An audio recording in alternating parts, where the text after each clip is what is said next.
नमस्कार। भारत ने पाकिस्तान पर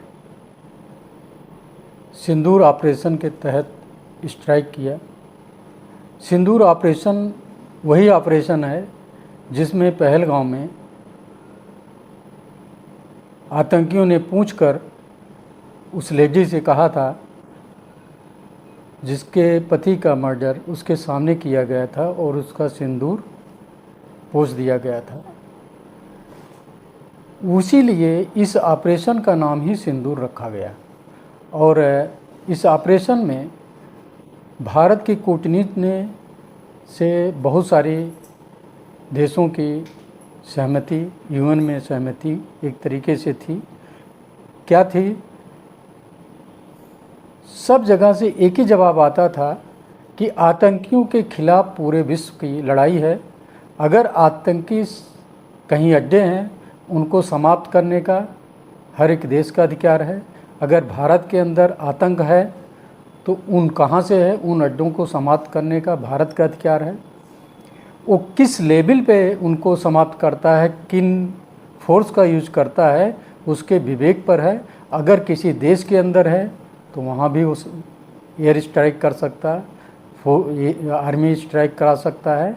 ये सारे उसमें प्रोविज़न कर दिए गए हैं। आप देख रहे हैं पूरे विश्व में ऐसा चल रहा है।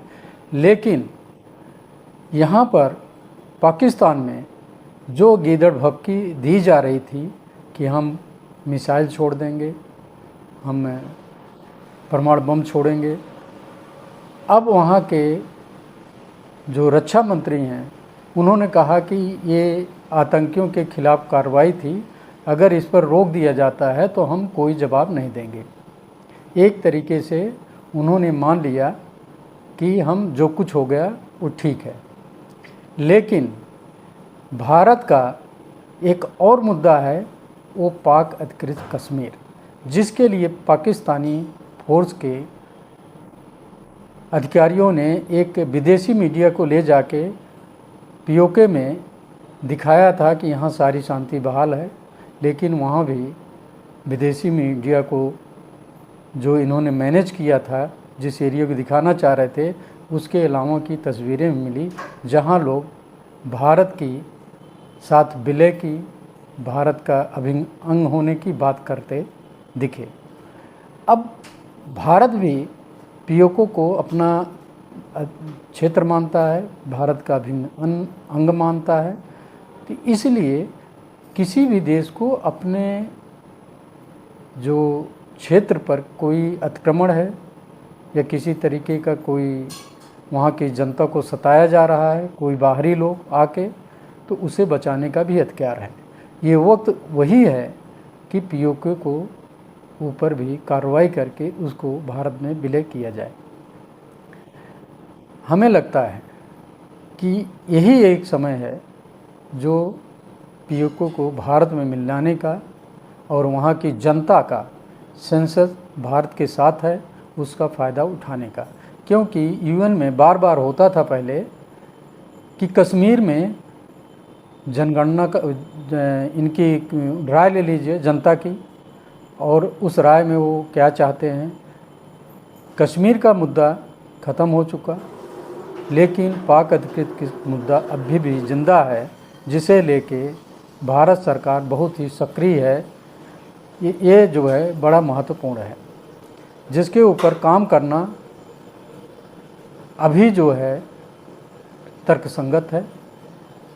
और हमें लगता है कि ये मुहिम जो अभी 9 जगहों पर एयर स्ट्राइक हुई है, उसमें से 4 जगह पाकिस्तान के अड्डे हैं जहाँ पे आतंकवादी पल रहे थे। तीनों उन संगठनों पे अटैक हुए, और 5 जो हैं पाक अधिकृत कश्मीर में हैं। और पाक अधिकृत कश्मीर से ही पाक आर्मी बॉर्डर पर कुछ गोलीबारी कर रही है।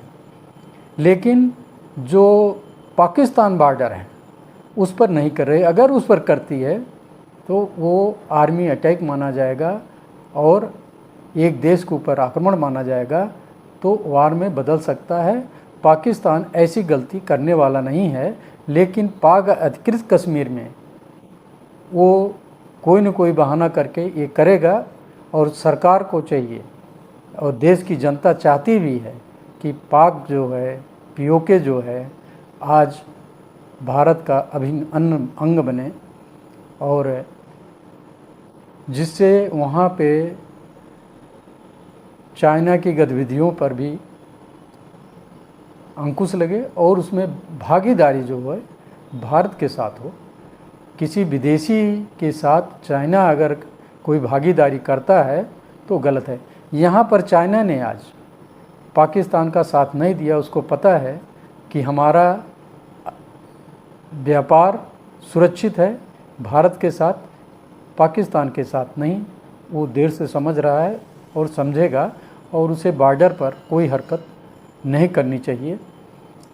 इसके अलावा पाकिस्तान आर्मी अपने बैकफुट पर है, वहाँ की एयर डिफेंस भी अपने बैकफुट पे है।